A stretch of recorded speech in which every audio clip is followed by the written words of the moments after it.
director de un canal nacional a quien le vamos a hacer diferentes tipos de preguntas.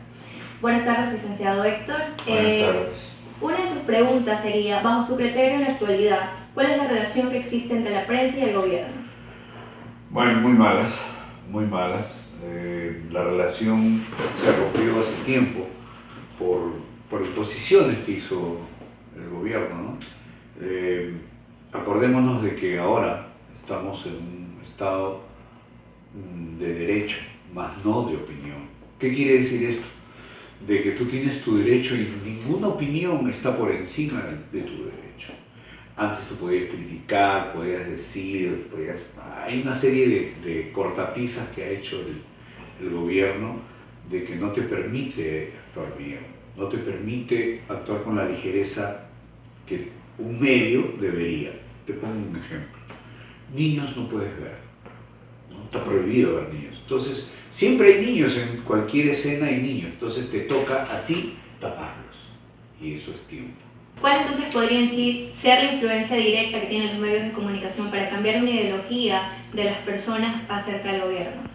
El problema es que también hubo un abuso de parte de todos los medios, bueno, de la gran mayoría de medios, ¿no? Es cierto de que los medios hacían sacar presidentes, ¿no? Ponían todo en contra. En este gobierno yo he visto muchas formas de tener eso, ¿no? Tienes el linchamiento mediático. ¿Qué es el linchamiento mediático? Por ejemplo, si tú haces algo mal, ¿no? Tú no lo puedes estar repitiendo a cada rato, estás afectando, vamos a decir, mi honra, lo que quieras. Entonces, el gobierno ha hecho una serie de medidas para que esto ya no ocurra, no pase, no suceda. Te dije en un comienzo que había un abuso también de eso, ¿no? Injuriaba, ponía, de repente hacías juicio de valor antes de que haya un juicio de verdad, ¿no? Ya lo declaraban culpable y era culpable, ¿viste? Y retractarse, jamás. Difícil. Entonces, si tú me preguntas de que el medio, si está afectado, claro que está afectado, claro que hay una pelea, claro que hay un razonamiento equivocado o no acerca de lo que está pasando. ¿Y el futuro en sí, el futuro y la visión de la prensa ecuatoriana después de este gobierno, cuál sería? ¿Harían cambios buenos o malos? Sí, a ver, hay algunos cambios que son buenos y algunos cambios que son malos, ¿no? Yo como extranjero, yo soy muy respetuoso de las leyes que existen en el país. No estoy de acuerdo, no puedo estar de acuerdo con algunas, pero tengo que respetarlo como dictamen del Estado, ¿no? Ecuatoriano en este caso. El futuro que yo le veo que es muy probable que cuando hayan las elecciones este 17 de febrero creo que es muy probable que se deroguen y todo otra vez a lo mismo y todo. Que no haya mayor cambio en sí. No, más bien va a haber cambios. Por ejemplo, la ley de comunicación, algunos dirán lo afectarían de una manera u otra. Ustedes están estudiando administración, economía, sí. A ver, les voy a decir. Antes había 100%, ¿ok? Vamos a hablar de publicidad, lo que afecta a los medios. Había 100%. Y alguien dijo, los niños no deben salir en publicidad. Entonces, le quitó un 10 o un 15% a esto que entraba, ¿no? Después alguien ingenio dijo, ni las cervezas, ni alcohol, nada. Y las cervezas y el alcohol tienen un gran porcentaje en la publicidad, ¿no? Entonces quitaron 40%, ¿no? Y otro sabio dijo, comerciales extranjeros no van porque si no sé cuánto tienes que hacer acá. Y quitaron otro 20%. Entonces te quedaste con una torta bien pequeña. Como usted decía, se ve afectada la parte de la publicidad. Ahora, usted como licenciado, director de un canal nacional, ¿cómo se ha visto afectado su trabajo por este gobierno que nos rige? Okay. Directamente. Directamente porque antes, y yo reconozco, ¿no? Había excesos. El exceso era de criticar, juicio de valores, estos cholos, ¿no? Y tenían distintos tipos o estereotipos para poder criticar a alguien. Pero estaba afectando su honra, ¿no? Estaba afectando su honra, su familia, directamente, y te lo digo, ¿no? Yo soy uno de los culpables de eso cuando tenía y manejaba un programa que se llamaba Vamos con Todo, y que realmente abusé.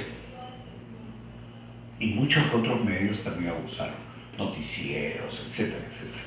Por eso vino la ley de comunicación. Yo entiendo eso, ¿no? Ahorita todos estamos sujetos a estas ordenanzas, ¿no? Pero a veces ya extralimitan el caso. Usted me dice que en la trayectoria que usted tiene ha tenido limitaciones tras Y sí gobierno. hay, y habrán, y no este gobierno, el otro, pero este ya tiene una regla.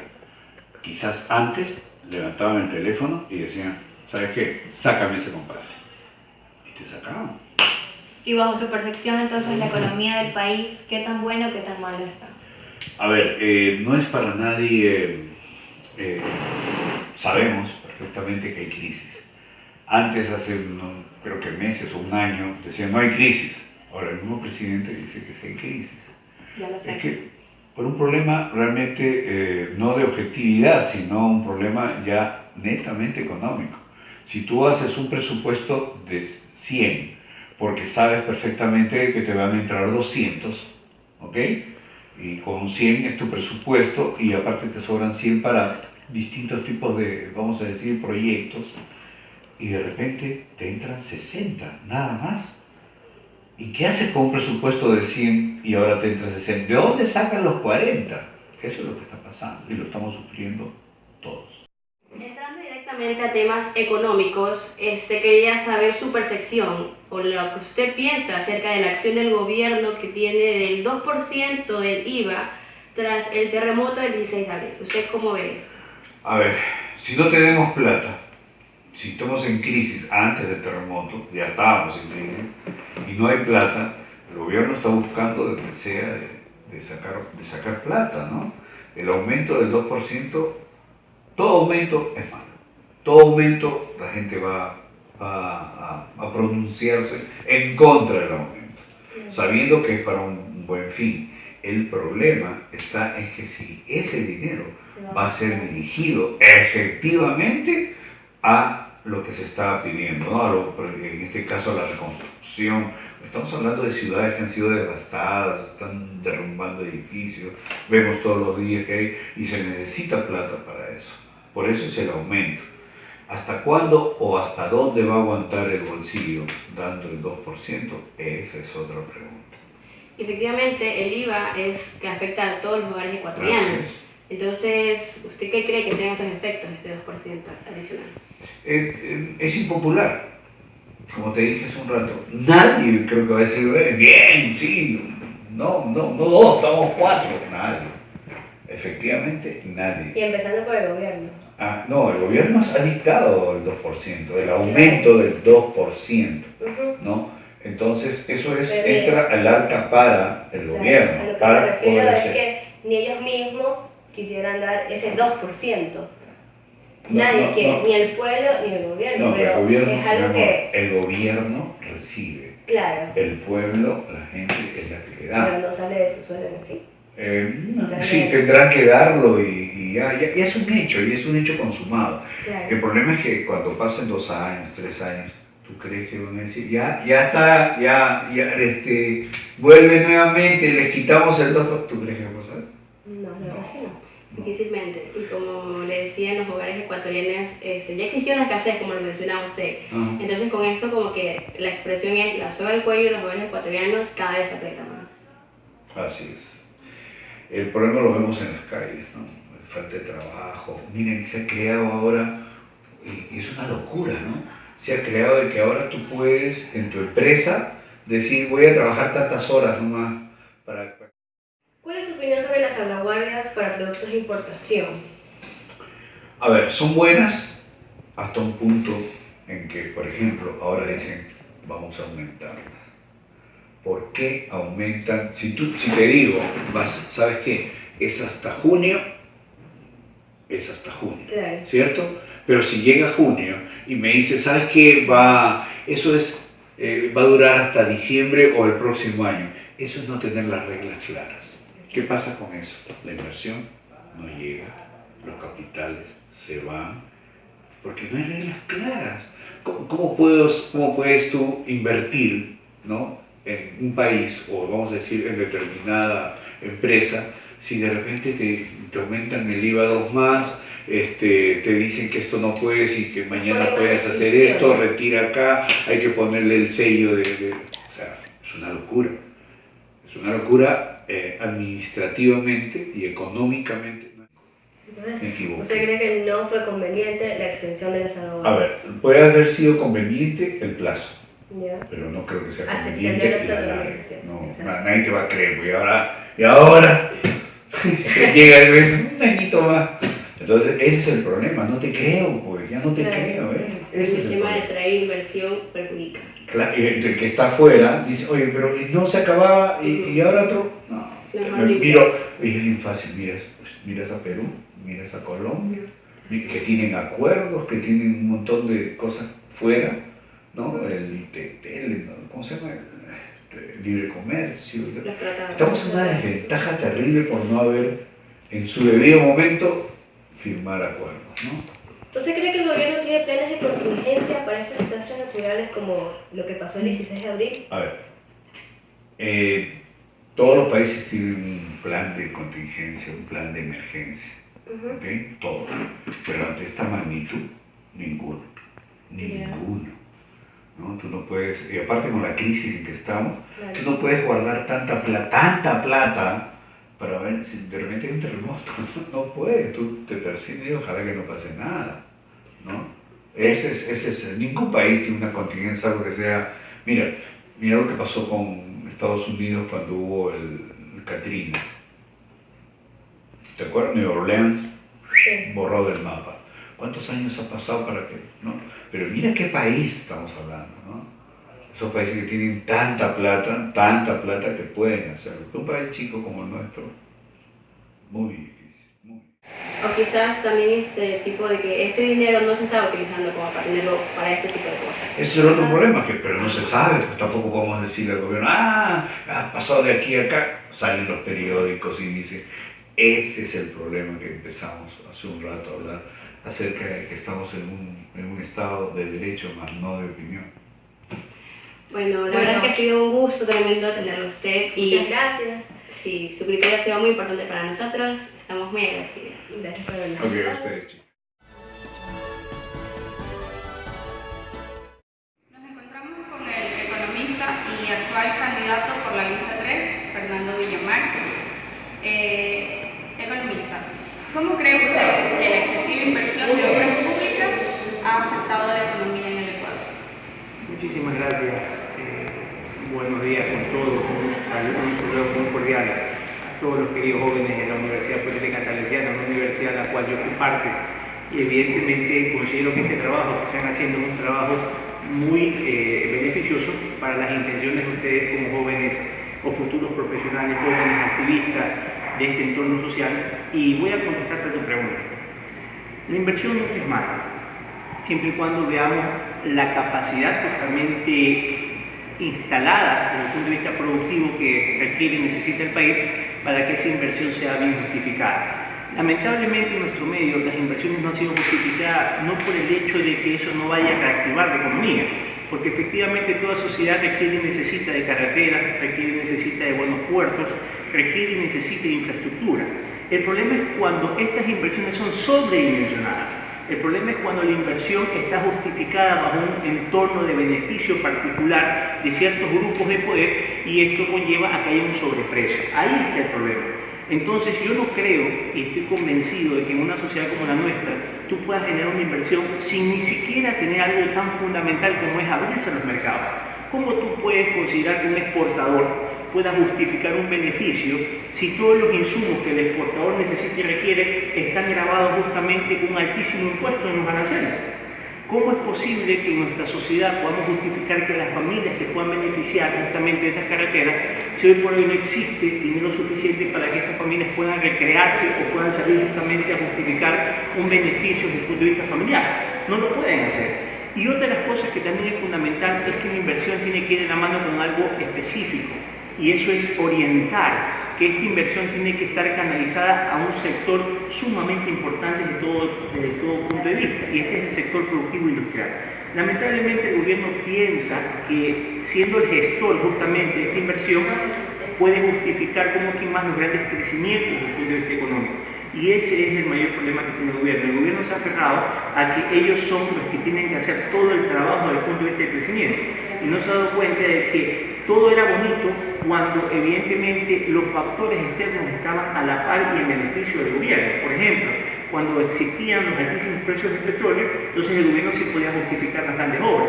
Pero hoy por hoy que estamos atravesando por una crisis, estamos atravesando por una situación desfavorable desde el punto de vista externo, nos damos cuenta que el gobierno no puede ser una vez más el gestor de estos grandes cambios y evidentemente situaciones que beneficien a una sociedad productiva. Economista, ¿qué opina usted acerca de que el presupuesto general del Estado sea 4 veces más bajo que los antiguos gobiernos? Mira, para empezar, este gobierno no ha tenido un presupuesto general del Estado más bajo, solo tomando en cuenta algo que es importante. Cuando el Producto Interno Bruto de la economía, en este caso la producción monetaria que puede la economía justificar desde el punto de vista de todos los bienes y servicios que puede generar o puede producir dentro del territorio nacional, esté por sobre los 100.000 millones, que está en un monto superior a lo que los gobiernos anteriores pudieron haber de alguna manera tenido por cuestiones justamente que ya lo he venido mencionando, como por ejemplo el hecho que el gobierno obtuvo mayores niveles de ingresos como consecuencia de la venta de los precios del petróleo, como consecuencia de los altísimos cobros de los impuestos. Tú puedes darte cuenta que el presupuesto de este gobierno ha sido, a diferencia de todos los gobiernos, el más alto de la historia. Y eso no lo digo yo, lo dice justamente las cifras del Banco Central del Ecuador. Estamos hablando que este gobierno tuvo desde el año 2007 hasta la actualidad un monto superior a los 100.000 millones de dólares como ingreso del presupuesto general del Estado.